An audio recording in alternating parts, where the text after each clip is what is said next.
Assalamualaikum warahmatullahi wabarakatuh. Saya Muhammad Ikhwan Nizam bin Khairul Azmi dan juga merupakan pembentang pertama daripada kumpulan ini ingin menerangkan tentang apakah itu feminisme. Menurut Kamus Dewan edisi yang keempat, feminisme merupakan gerakan atau fahaman yang menuntut persamaan hak wanita seperti yang dinikmati oleh kaum lelaki. Atau dalam istilah yang lebih mudah, feminisme merupakan gerakan golongan wanita yang memperjuangkan hak kesamarataan di antara kedua-dua jantina. Terdapat beberapa aliran feminisme, di antaranya yang pertama feminisme liberal, di mana feminisme liberal memfokuskan supaya golongan wanita mendapat hak pendidikan yang sama seperti kaum lelaki. Contoh yang kedua adalah feminisme Marxis, di mana tujuan utamanya adalah untuk menghapuskan sistem kapitalisme. Yang ketiga, feminisme sosialis, di mana tujuan utamanya adalah untuk menghapuskan sistem kepemilikan di dalam struktur sosial sesebuah negara. Dan contoh yang terakhir adalah feminisme anarkis, dan ia juga dikenali di antara gerakan feminisme yang ekstrim. Hal ini kerana feminisme anarkis bertujuan untuk menghancurkan sesebuah negara supaya golongan wanita dapat menduduki kedudukan yang tertinggi dalam struktur sosial sesebuah negara. Seterusnya kita beralih kepada feminisme di Malaysia, di mana isu kegiatan perjuangan wanita berkembang pesat pada abad ke-20. Lebih-lebih lagi apabila perkembangan Islam dipengaruhi oleh budaya barat, khususnya melalui women liberation. Di mana feminisme di Malaysia bermula pada tahun 1995 apabila Malaysia menandatangani Convention on the Elimination of All Forms of Discrimination Against the Women. Selepas 6 tahun kemudian, muncullah organisasi-organisasi seperti Sister in Islam, Women's Aid Organization dan Women's Association Society di Malaysia. Antara organisasi yang aktif di Malaysia adalah Sister in Islam, di mana mereka menggunakan media massa untuk mempromosikan isu keadilan, isu liberalisasi dan isu kesamarataan hak bagi wanita dalam Islam. Seperti yang kita tahu, bahawa feminisme merupakan gerakan golongan wanita yang memperjuangkan hak kesamarataan di antara kedua-dua jantina. Namun begitu, terdapat unsur-unsur dalam gerakan feminisme yang bertentangan dengan ajaran Islam. Sebagai contohnya, seperti yang terdapat dalam isu-isu yang dibentangkan oleh SIS, di mana mereka menyokong penggunaan LGBT. Mereka menyatakan bahawa Al-Quran tidak pernah mewajibkan pemakaian tudung terhadap wanita dan ianya hanyalah pilihan peribadi seseorang. Dan yang terakhir, mereka tegas membantah hudud dan juga mendakwa bahawa ia tidak adil kepada wanita. Menurut pada contoh ini, jelaslah bahawa ia terang-terang bercanggah dengan Al-Quran dan As-Sunnah. Oleh itu, jika gerakan feminisme ini terus tersebar di luar sana, ia dapat memberikan impak yang negatif kepada masyarakat. Malah lebih teruk lagi, ia dapat merosakkan atau memesongkan agama seseorang. Seterusnya, saya menyerahkan kepada Muhammad Faris dan Muhammad Zaki untuk meneruskan pembentangan yang seterusnya. Sekian, terima kasih. Assalamualaikum warahmatullahi wabarakatuh. Terima kasih kepada Ikhwan atas penerangan sebentar tadi. Saya Muhammad Faris bin Muhammad Zaki. Saya akan berkongsikan ringan tentang sejarah gerakan feminisme. Pertama sekali, secara definisinya, feminisme adalah gerakan atau faham yang menuntut persamaan wanita seperti yang dinikmati oleh kaum lelaki. Gerakan feminisme ialah sistem gagasan sebagai kerangka kerja dan studi kehidupan sosial yang berevolusi dari perspektif yang berpusat kepada perempuan. Apa yang kita boleh faham adalah feminisme ini adalah perjuangan oleh kaum wanita untuk mendapatkan hak yang sama oleh kaum lelaki dari pelbagai aspek kehidupan. Mereka juga mempunyai teori asas iaitu mementingkan kesamaan hak, taraf kedudukan dan peluang yang sama tanpa mengira jantina seseorang itu. Bagi sejarahnya, kebangkitan awal gerakan feminisme ini dikatakan muncul di Eropah iaitu di negara Britain dan Perancis. Gerakan feminisme ini juga dikatakan telah muncul seawal abad ke-18 dan juga 19 Masihi. Feminisme ini dikaitkan dengan isu pada masa itu kerana gereja Roman Katolik dan juga raja-raja mendakwa mereka mempunyai hak ketuhanan yang mana tiada siapa boleh mempertikaikan tindakan raja. Ini menyebabkan kewujudan golongan Kristian Protestan yang mana mereka ini adalah golongan penentang raja. Ini menyebabkan tubuhnya gerakan-gerakan seperti gerakan liberalisme dan juga feminisme.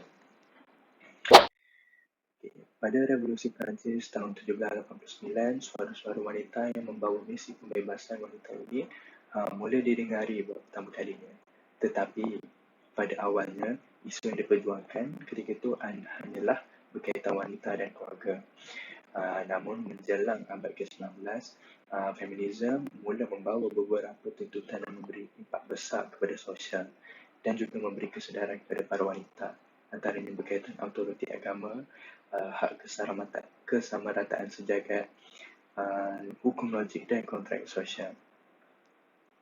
Berikut adalah aliran utama feminisme. Yang pertama adalah feminisme liberal, yang mana mereka mendukung hak sama rata antara lelaki dan perempuan dalam berpolitik dan pembaruan undang-undang. Antara isu penting yang dibawa oleh feminisme liberal ini adalah seperti hak pengguguran, penderaan seksual, hak pendidikan, hak mengundi dan juga mendapat tahap pekerjaan yang sama dengan kaum lelaki. Yang kedua adalah feminisme sosialis. Mereka ini membahas tentang eksploitasi, penindasan dan perburuhan terhadap komunitas. Feminisme sosialis ini mengatakan sistem patriarki dan kapitalisme adalah punca berlakunya penindasan terhadap kaum wanita. Oleh itu, dari segi perburuhan, mereka menuntut keadilan agar mendapat tahap pekerjaan yang sama dengan kaum lelaki dan juga mendapat gaji yang sama serta mendapat keistimewaan seperti cuti hamil dan cuti menyusukan anak. Yang ketiga adalah feminisme radikal. Seperti namanya saja, mereka ini lebih agresif untuk menghapuskan sistem patriarki daripada akarnya sekali. Selain itu, feminisme radikal ini juga memfokuskan kepada tubuh dan seksualiti, yang mana mereka mengatakan hubungan heteroseksual antara lelaki dan perempuan itu merupakan kekerasan terhadap kaum wanita. Jadi mereka lebih menjurus kepada golongan lesbianisme yang dikatakan menghormati kesucian wanita itu dan tidak menyebabkan penindasan terhadap kaum wanita. Okey, itu sahaja daripada saya. Saya serahkan kepada Amalina untuk membahaskan perkara seterusnya. Terima kasih. Assalamualaikum warahmatullahi wabarakatuh. Terima kasih kepada Faris atas pembentangan sebentar tadi. Saya Amalina akan membentangkan tentang gerakan feminisme di Malaysia. Sister in Islam atau dikenali sebagai SIS adalah gerakan feminis yang wujud pada tahun 1988 dan merupakan sebuah organisasi bukan kerajaan yang dianggotai sekumpulan wanita profesional yang beragama Islam. Pergerakan awal kumpulan wanita ini bermula apabila kumpulan wanita ini diundang oleh Persatuan Peguam Wanita, Association of Women's Lawyers, untuk bergabung di bawah jawatan kuasa kecil yang dikenali sebagai Jawatan Kuasa Kecil Persatuan Peguam-Peguam Syariah Wanita. Tujuan pertubuhan SIS adalah untuk memperjuangkan hak-hak wanita dalam kerangka Islam. SIS menekan pentingnya untuk mentaksir semula Al-Quran dan hadis mengikut konteks sejarah dan budaya. Perkembangan isu-isu wanita dan permintaan untuk kesesamaan bermula selepas kemerdekaan pada tahun 1957. Pada awal pertubuhannya, gerakan feminis di Malaysia lebih tertumpu pada isu keluarga dan kurang memberi penekanan pada pembasmian keganasan dan gangguan seksual wanita di Malaysia. Namun mereka mula menuntut hak-hak lain seperti persamaan dan pewarisan harta antara lelaki dan wanita dan tuntutan hak yang sama dalam perceraian di mana tuntutan ini telah menyebabkan perubahan dalam Undang-Undang Keluarga Syariah. Tokoh gerakan feminisme antaranya ialah Zainal Anwar, Zaitun Kasim dan Marina Mahathir. Zainal Anwar merupakan bekas pengarah eksekutif dan juga pengasas Sister in Islam. Beliau kini adalah pengarah Musawah iaitu sebuah gerakan global yang memperjuangkan kesesamaan dan keadilan dalam keluarga Islam. Zaitun Kasim pula adalah seorang graduan dari University of Denver dan Universiti Teknologi Mara Pekerjaan beliau adalah sebagai pakar perunding di Isaac Consulting Malaysia. Beliau berpegang teguh pada prinsip keadilan dan kesamarataan untuk semua tanpa mengira jantina, agama, bangsa dan mempunyai hak kebebasan masing-masing. Marina Mahathir pula merupakan anak kepada mantan Perdana Menteri Malaysia yang keempat, iaitu Tun Dr. Mahathir bin Mohamad. Beliau dipilih untuk menganggotai lembaga SIS pada tahun 2009. Terdapat beberapa tuntutan yang diutarakan oleh SIS. Yang pertama, SIS menuntut agar undang-undang yang bertujuan mengawal moral masyarakat dimansuhkan, termasuk semua undang-undang di peringkat kebangsaan, negeri dan kerajaan tempatan serta menuntut agar kuasa mufti dikaji semula dan dihapuskan. Yang kedua, menuntut agar kebebasan agama mendapat pengiktirafan daripada kerajaan. Ini bermaksud umat Islam diberikan kebebasan untuk keluar daripada agama Islam dan diisytiharkan murtad secara terbuka tanpa campur tangan daripada pihak mahkamah syariah. Yang ketiga, mendesak agar pihak Jabatan Agama tidak mencampur tangan dalam urusan peribadi seperti tata cara berpakaian, pergaulan dan cara hidup walaupun ianya bertentangan dengan hukum Islam, seperti tidak menutup aurat, tidak berpuasa dan seangkatan dengannya. Yang keempat, mendesak pemerintah untuk menerima kes keganasan rumah tangga sebagai bentuk jenayah. Alasan yang diberikan adalah kerana Islam membenarkan suami memukul isterinya, nusyuz, berdasarkan bukti dari Al-Quran. Menurut mereka, pernyataan seperti itu sangat tidak masuk akal kerana sebagai orang Islam, mereka percaya Islam adalah agama keadilan dan Tuhan adalah yang paling adil. SIS memberi fokus dari aspek ideologi dalam kalangan masyarakat untuk menilai semula apakah Islam yang difahami oleh majoriti Islam sebenarnya menepati kehendak asal Islam itu. Dengan itu, SIS memulakan perbincangan dengan mengungkit persoalan yang dianggap sangat penting diiktiraf iaitu realiti Islam dalam perkembangan hidup umatnya, permasalahan, punca dan kaedah penyelesaian yang perlu diusahakan. Sekian itu saja daripada saya. Ahli seterusnya iaitu Irfan akan membentangkan tentang cabaran dan solusi yang dihadapi oleh pelbagai pihak dalam menerangi ideologi feminisme di Malaysia. Terima kasih diucapkan kepada Amal. Assalamualaikum warahmatullahi wabarakatuh dan nama saya Muhammad Irfan Afiq bin Misran. Dan saya akan bercakap tentang cabaran dan solusi untuk menghadapi fahaman feminisme di Malaysia. Dalam era pemodenan yang penuh dengan fahaman feminisme kini, masyarakat Malaysia khususnya umat Islam lebih mudah terdedah dengan cabaran yang sangat besar dan juga berbahaya.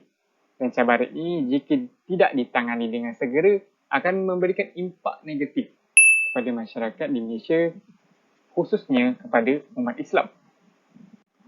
Cabaran yang pertama ialah budaya hedonisme yang mula bertapak, yang semakin lama semakin mula bertapak di Malaysia. Budaya hedonisme adalah budaya di mana mereka ini mementingkan kesenangan di dunia dengan cara mereka berhibur dan melupakan tujuan utama mereka hidup di dunia dan tujuan utama mereka diciptakan dan diturunkan di muka bumi. Dan Islam sangat menolak budaya yang mana boleh merosakkan akidah umat Islam. Dan seperti mana yang kita ketahui, budaya hedonisme ini adalah sangat diguna pakai dan berasal daripada Barat. Dan di mana pengamal budaya ini beranggapan bahawa jika umat Islam ingin maju ke hadapan, maka mereka hendaklah mengikut budaya ataupun pemikiran daripada Barat. Dan kita dapat lihat budaya ini secara terang-terang adalah salah di sisi Islam, dan juga jika budaya ini diamalkan oleh masyarakat di Malaysia, maka ditakutkan fahaman-fahaman lain akan lebih mudah dipengaruhi oleh mereka. Sebagai contoh, fahaman-fahaman feminisme di Malaysia. Dan cabaran yang kedua adalah permasalahan gender. Pejuang wanita seperti Sister in Islam amat mensasarkan persoalan tentang gender dalam pergerakan mereka.